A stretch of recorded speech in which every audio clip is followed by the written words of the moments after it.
Dennis, alam mo naman na na-appreciate ko lahat ng ginagawa mo para sa akin, di ba? Dennis, hindi lang kasi talaga ako handang makipagrelasyon ngayon. Wala pa talaga sa isip ko yung mga bagay na yan.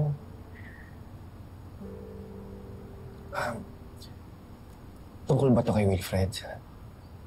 Carol, pinapangako ko sa'yo. Tutulungan kita na mag-move on sa kanya. Dennis, hindi lang naman to tungkol sa akin. Tungkol to sa inyo ni Wilfred. Dennis, matagal na kayong magkaibigan ni Wilfred.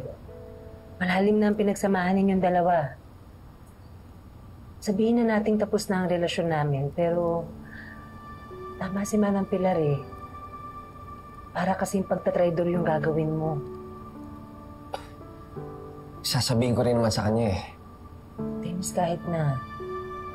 Para kasing hindi magandang tingnan na nililigawan mo yung dating asawa ng best friend mo. Ayoko pang ako ang makasira sa friendship ninyo. Carol, maghihilom din ang mga sugat yun ni Wilfred. At darating ang time na hindi na kayo maapektuhan. Nakahanda ako maghintay. Dennis, hindi ko kasi mapapangako na meron kang mahihintay. Pasensya ka na, pero pagkakaibigan lang talagang kaya kong ibigay. Sige. Kung hanggang dyan lang talaga, tatanggapin ko at irerespeto ko ang desisyon mo. Pero sana, Carol, huwag mong ipagkait sa akin yung pagkakataon na dumating yung time na makita mo na worthy ako sa pagmamahal mo.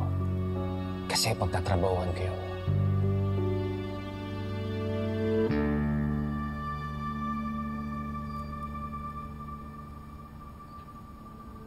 O, magkape muna kayo.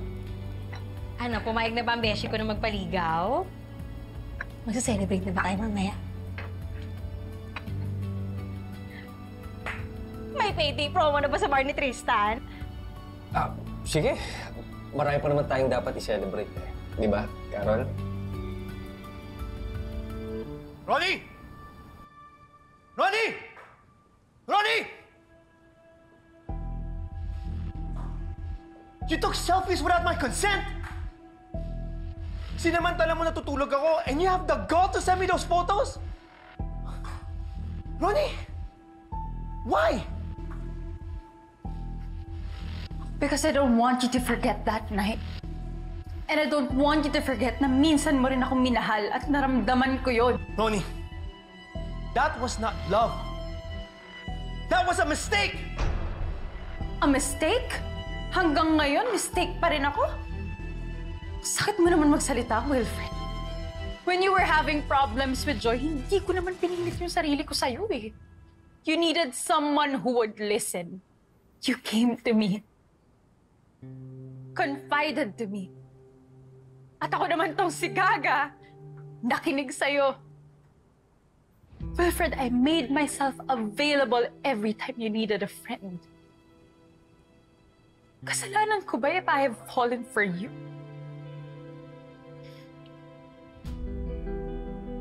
Ronnie,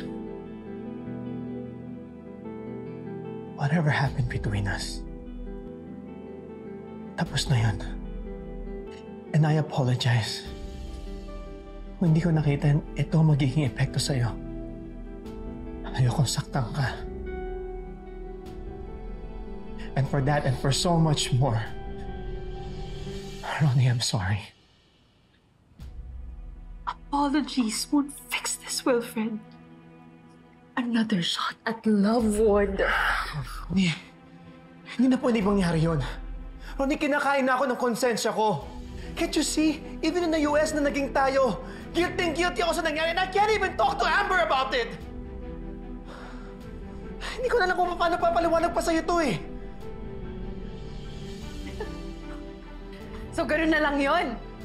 Ganun na lang yon. You're dumping me because it's no longer convenient for you? O baka naman you're reserving yourself for that ex-convict? Ronnie, Labas si Carol sa usapan na to. Hindi ko na lang paano ipapaliwanag pa sa'yo to eh. Yeah! Explain to me how you can have a relationship with that criminal. Involved ka siya sa pagkamatay ni Joy! Napupunta itong usapan na to eh!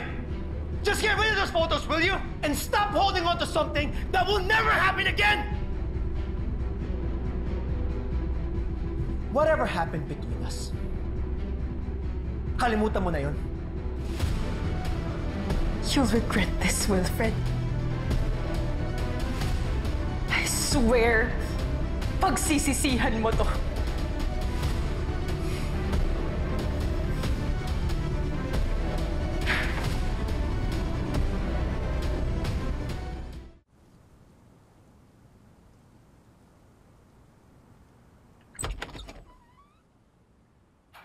Dad, Amber, we need to talk. Yeah. I'm getting the feeling na may nangyayari sa'yo and you're not telling me. It's about your mom. Before she died,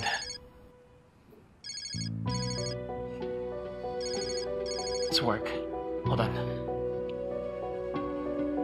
Hello, Frida? How urgent is this? Okay, sige. I'll look at the report now. Amber, we'll talk later, okay? Yeah, I'm going to talk.